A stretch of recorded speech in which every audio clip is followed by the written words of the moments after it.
Welcome to the last session of the day. So this is the part of the evening where we do a fireside chat, where the idea is an opportunity to reflect on some of the issues that came up during the day.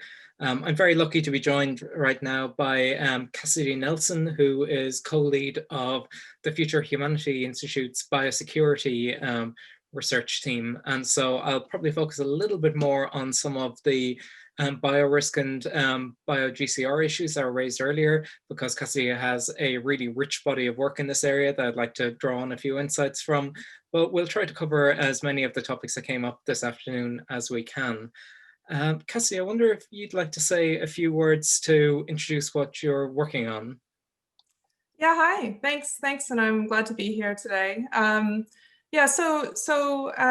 come from the biosecurity research team, like you were saying, Sean, at the Future Humanity Institute, and we really focus on global catastrophic biological risks. We're a small team that does research looking at, in general ways, at the best ways that we can mitigate such risks as well as understand them.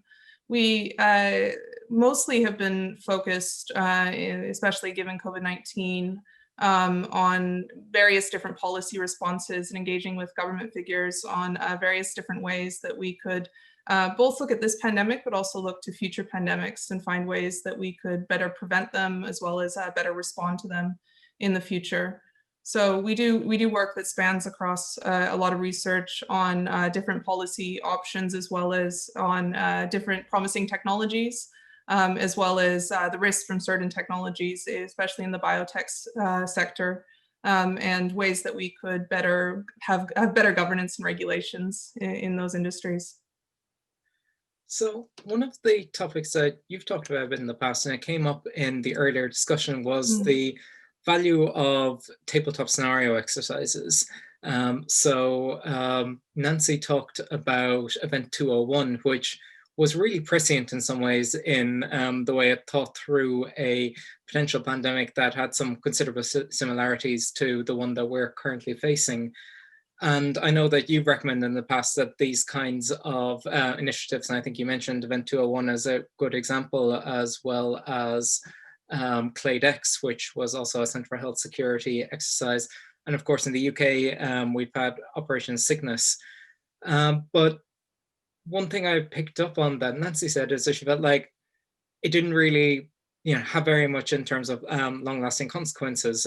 So a lot of important things were identified, but they didn't really translate into action. And we've heard a lot of the same kind of thing here in the UK, particularly with interrogation of Operation Cygnus, scenario exercises done in the UK context that don't seem to have translated that much into actual preparedness. Do you have any thoughts on why our sort of foresight and scenario exercises to date haven't quite translated into action as much as they could, and what we might need to do in order to actually sort of make that bridge? Yeah, no, Nancy had some very great comments on that, and it is sad to see that such scenario planning exercises don't seem to translate directly into actions that they come out with as recommendations following on. I think the potential of scenario exercises is still there. It's just it's unfortunately not actualized in all the scenarios that you'd want it to be. And I think this is something that's playing out in global health security preparedness in general, as we've seen in this pandemic. That, for example, the 2019 Global Health Security Index showcased that the US and the UK were among the leading countries in the world to be prepared for biological events. And yet, looking at case numbers and deaths, it seems that preparedness doesn't fully translate into actual real world outcomes in very sad and devastating ways. And I think this relates to scenario planning exercises in the sense that even if you have capacity available, if you don't have the right systems talking to one another in place, or if you don't have leadership that's able to coordinate across these, for whatever reason, it seems that it's almost all for naught. I do, though, still have optimism that the reason that there's this gap between what we can see and almost foresee, which Event 201 did quite well, of large scale issues that we really did need to address across various sectors. And that event had, as Nancy was mentioning, a lot of industry partners and others there as well, that you really do need to preemptively actually start actioning some of these recommendations. It's not enough to just point out the gaps if you're not going to cross them or act upon them. And I hope that COVID-19 can be seen as a way of going that really these aren't things that we can go, this is terrible and devastating in a scenario, and we see that we're not prepared, but let's put it to the back of the agenda because the other public health crisis of the day is something that will take precedent always over rare or occasional events, things such as pandemics, which don't happen as regularly as other crises that really take up the attention and resources that otherwise should be spent on them. Yeah, I think I agree with all that. So one of the criticisms that come up here is that there's been a tendency to sort of overfit to familiar biological threats, or overfit to familiar threats in general, but even within biological threats, there has been a lot of focus in the UK's planning and the US's planning on the possibility of an influenza pandemic. Of course, what we actually saw was a coronavirus pandemic, which had some similarities but some differences. Do you have any concerns that there will be a tendency to prepare for the last war, to learn lessons that are overfitted to this scenario rather than the kind of range of biological threats we might face going forwards? I think in general that is what we have seen, not just in COVID-19, but what types of activities took place after 2009 is this overfitting problem and focus on the details. And I think there was a good comment made earlier in the sessions on that as well, that I think if you step back and you go, what is it that we're actually trying to do with a scenario exercise? Especially on a biological event. And it's less about the details of the specific pathogen, which viral family you're dealing with, even different countermeasures that might be useful in that. It's dealing with what do we do if we're in an unknown situation with a new threat, and how are we able to get prepared so that we have the proper mitigation techniques in place so that we can actually very rapidly understand what is going on and flexibly respond. And I do think we have had an overfitting problem in this last few decades to influenza in particular, for kind of obvious reasons, and that it was and still is a major global health threat and continues to be that way.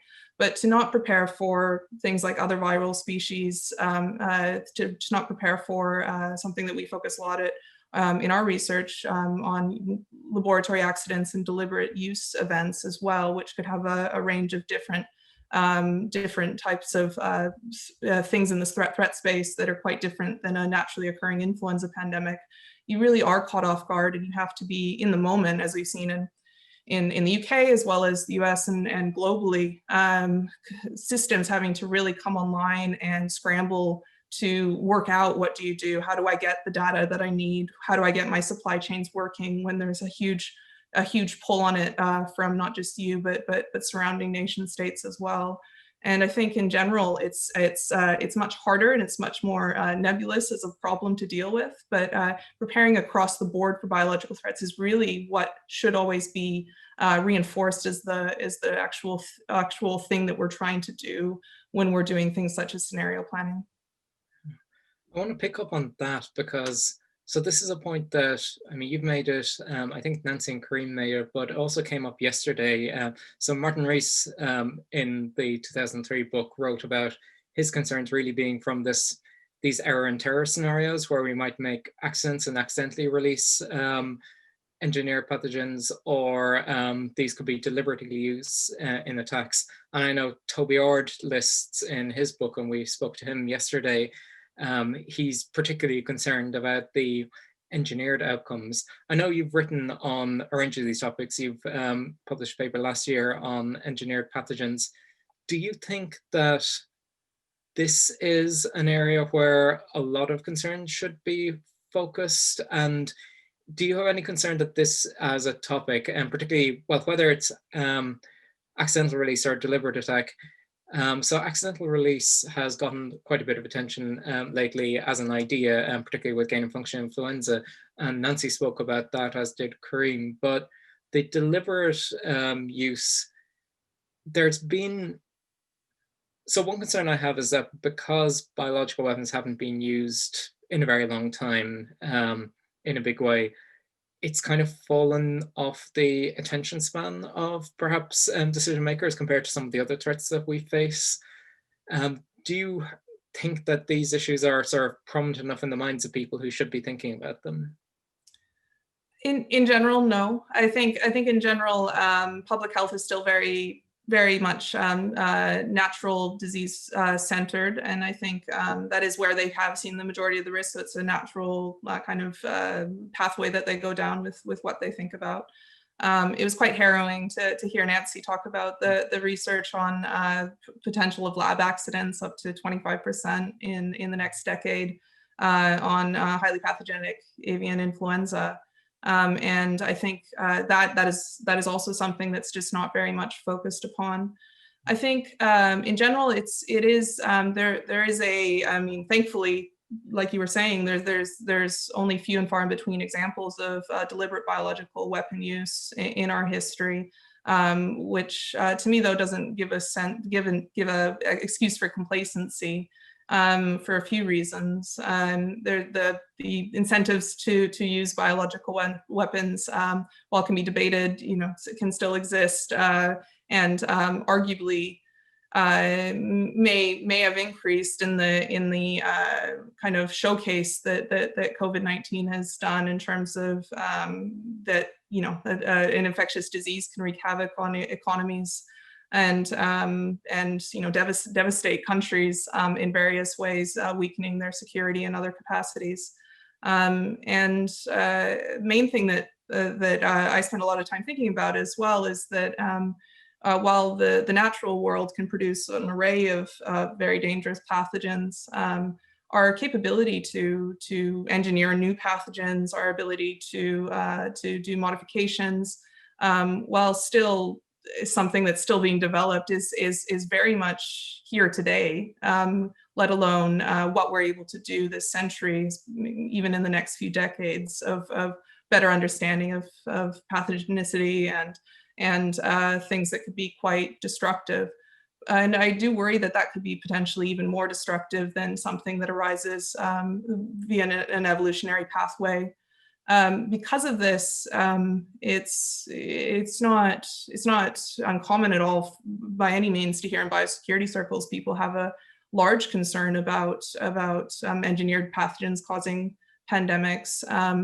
At the same time, I think that general worry is not that widespread acknowledged, perhaps even in the public health community. And I think it's in some ways from the prevention side a very different picture of how you prevent a zoonotic disease crossing over into a human population versus preventing biological weapon development. At the same time, the human costs that you could have from a pandemic event, regardless of its origin. Yeah, the public health community in general, is not as prepared or thinking as much about laboratory accidents or deliberate risk, and that they are quite different in terms of where they'd originate from. However, the effects could be quite similar in the sense of the effects on human health and loss of life.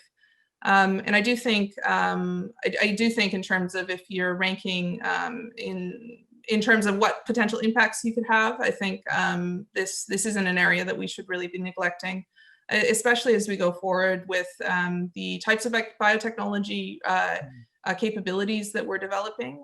In many ways, kind of carrying on from the last talks, I mean, it's just it is pretty phenomenal what we're able to do. It's just it's kind of sad to be able to see that most of the risks that we are kind of bringing into the world with increased capabilities is not, it always has a lag period of how do we actually do something about these risks. So doing research on dangerous avian influenza strains, but not having any way to mitigate that if you had a lab accident or if you had a deliberate release scenario. I think there's a general, we only deal with things once we're truly faced with it, and there needs to be a reversal of this type of thinking if we actually want to be able to make sure that we're actually protected from some of the risks that we're increasing. Yeah, I'd be curious your thoughts, because this is a fascinating topic, and discussion earlier was really interesting on it.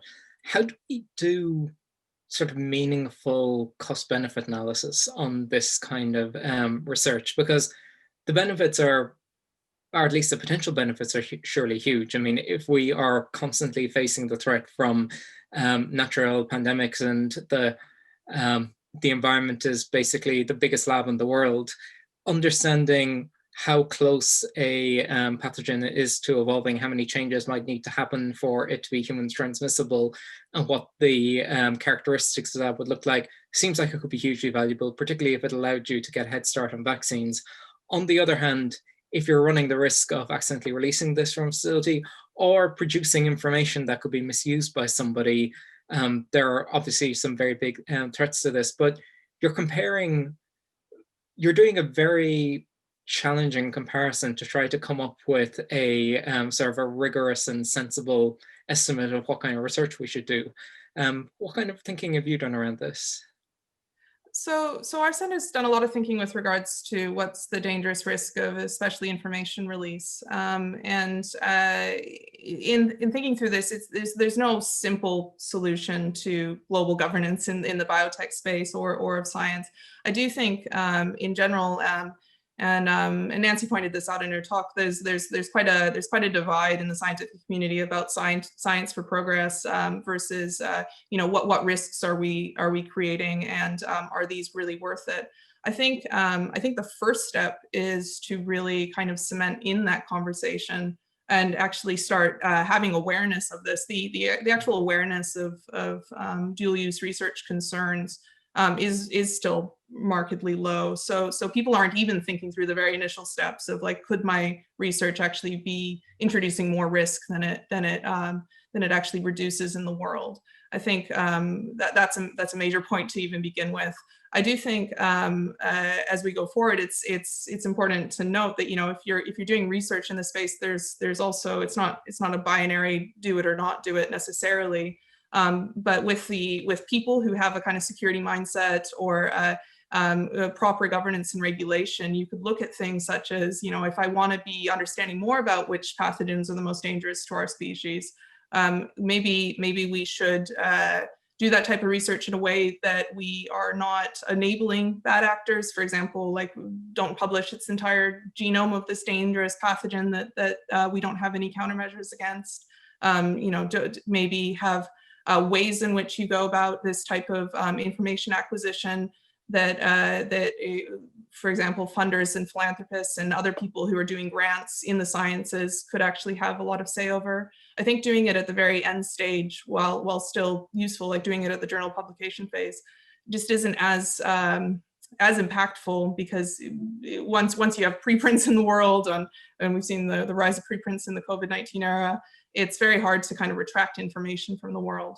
So I think this also needs to be married up against going, it's very hard to slow technology down or prevent technologies from being developed. I think this does need to be married up with a proper approach to being able to go, how do we actually stop threats before they become epidemics or pandemics? How do we actually do this? And I think there's a lot of thinking in that space that our group does on thinking through things like pathogen biosurveillance and other new techniques that we could use to detect pathogens in the environment, have a better understanding of the first cluster of cases in a new outbreak as well.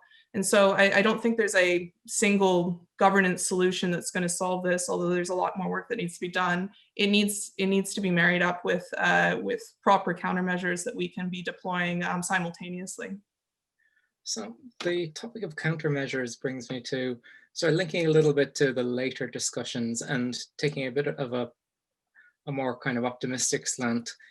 Could you foresee a future where threats like COVID-19 and the bigger threats that lie on the horizon are effectively a thing in the past, whether through more kind of, I guess, presently foreseeable interventions? I mean, you've talked in the past about genetic sequence testing, broad spectrum antivirals, metagenomics, or even looking further ahead, like improving our immune systems in ways such that we were effectively immune to disease like this. I mean, could we envisage a century from now the kinds of threats that have effectively ravaged humanity throughout our entire history being something that is as much in the past as the Black Death is for most of us?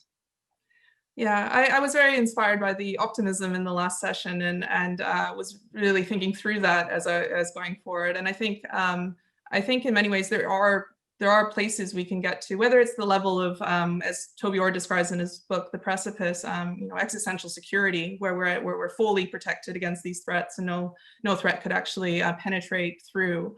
It's unclear to me exactly what that looks like in the biological space, but there are things that we could do that really, I do think, could make a very large drop in the case of a disease outbreak going on to actually becoming something like a global pandemic. And the things that you mentioned, I think, are some of the best candidates. Things such as being able to do environmental detection, things like metagenomics, and being able to detect in a pathogen blind type way new disease clusters that enter the human population. I feel in general there's a bit of a neglect of people come in at the very last moment with the kind of countermeasures that you want to do to try to mitigate something, but only after it's begun. I feel like if we had a different approach and you could actually stop infectious disease outbreaks in those very early stages, we're in a much better world in terms of safety. And yeah, I think if we can overcome these kind of crisis neglect cycles that we go through, it seems, whenever we face a new threat, I don't see why humanity can't dream bigger. Why we accept the fact that we have an influenza season every year. Why we accept the fact that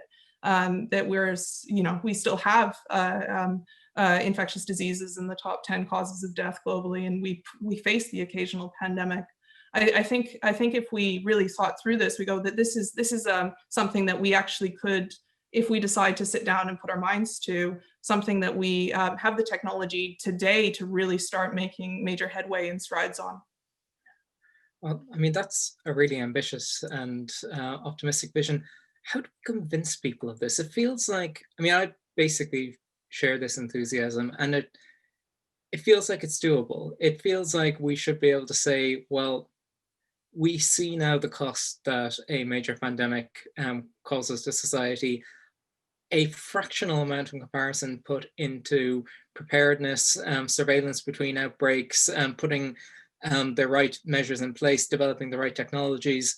I mean, you could make the economic argument, and you could say, this investment prior to a potential outbreak will save you a whole load of money down the line. You can make the humanitarian argument. You can make the rights argument. I mean, a lot of these diseases hit kind of the worse off parts of our global society, much worse than the best off parts.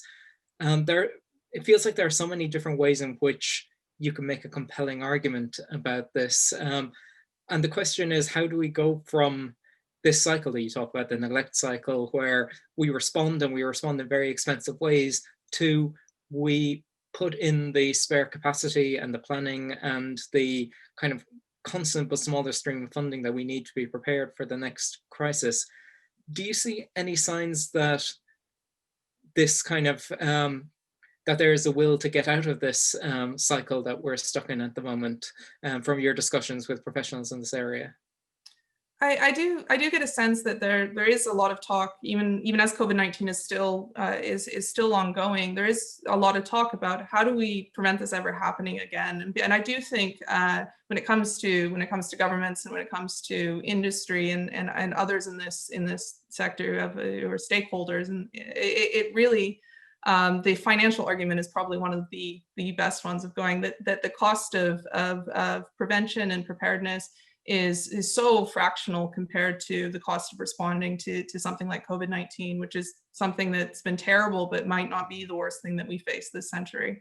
And so I think, I mean, I'd hope that that in itself, and having gone through COVID-19 and seen what impacts it has, is quite persuasive on its own. I also think, though, that there's maybe a room for a better understanding of probability of understanding, you know, that even if these events only happen occasionally, and even if our forecasting technology isn't up to the point where we can say exactly this is when it's going to happen in the next few decades or something like this, that just the potential of it happening is enough to go, well, this is a good return on investment, some, you know, expected value calculations that really just turn in favor of being more prepared for biological events. Wonderful. So I guess we're getting fairly close to the end of time. So to finish, if you had 3 things that you wanted the audience who are listening to today to take away and maybe try to act on. So this is a community of people. I think most of us in the audience are global risk researchers, but from across fields. A lot of people do have opportunities to meet with decision makers in different contexts, whether it's policy or industry. Some people in the audience have quite a big public platform. If you had like a couple of things that you really would love to see people thinking about and acting on more, and I know you've made a number of really strong recommendations in the past, like what would you like people to go away with and really try to influence towards taking action on? Yeah, I would really try to reemphasize the point that we really shouldn't put up with things like COVID-19 being able to happen, and that we really shouldn't put up with in 3, 4, 5 years time the dwindling of resources going towards preventing the next big biological event. I really think that we need to get out of that type of mindset and go that this is a risk that's here to stay. It's going to grow larger for all sorts of reasons, and we need to invest in this now. I would also put forward that we really need to harness systems and technologies in our favor. Even though there's risks, and we've talked about those, I do think that these are also one of our biggest weapons against biological threats. Things like we need better pathogen surveillance. We need to be able to detect and stop pandemics before they're even that word, even before they're a pandemic, stop them in those first few case clusters. And I do think if we, as a species, just really put our mind to it, this is not something that's beyond our technological reach. I love Dyson spheres, but this isn't Dyson sphere territory. This is something that we could harness with things that we know now. And finally, I would really want to reemphasize that these risks are not going to go away. They're very much things that we are going to face this century in some form or another, and really getting on top of it now instead of trying to scramble in the moment and try to sort out everything from supply chains to countermeasures. Is just never a place that we want to put our species in again. So I think this is one of the most cost-effective and one of the most important issues that we could be working on in the coming years. So if I could paraphrase in reverse order: 1, prepare, prepare, prepare. 2, human ingenuity and scientific progress has allowed us to defeat smallpox, polio, and many other diseases that completely shaped human history in the past. There's no reason why progress and ingenuity won't allow us to defeat these threats that we're still dealing with. And lastly, I guess we need to just not consider things like COVID-19 to be acceptable. Maybe this is not just a scientific challenge, but a cultural challenge. We have memorials after great wars to remind us just how awful war is, and to remind us that we should do everything in our power not to go into another world war. Perhaps we should have memorials when COVID is over to remind us just how heavy the human cost of this was, and just how unacceptable to humanity it is, and that we should do everything in our power to make sure it never happens again. That's really well said. Yeah, and hopefully we can get there. I remain optimistic. Wonderful. Well, thank you so much for joining us for this, and thank you as well to the wonderful speakers we had earlier in the day. You can find Cassidy's excellent research on the Future of Humanity Institute's website, and there are also some really great podcasts and transcripts with Cassidy on the 80,000 Hours website, where I've referred to a number of times before speaking to people, so that I actually knew what I was talking about on these topics. And I would highly recommend these resources. And so thank you so much. And everyone will be starting again at 4:30 tomorrow for the next session, which will be on global justice and global catastrophic risk between error and terror, where we will have Natalie Jones chairing it, Bentley Allen from Johns Hopkins speaking, and Ndidi Naweri from the International Development Ethics Association. So that's going to be a fantastic session. And we will also have a session on natural global disasters and their consequences later on in the day. So thanks everyone, and I'll see you all tomorrow.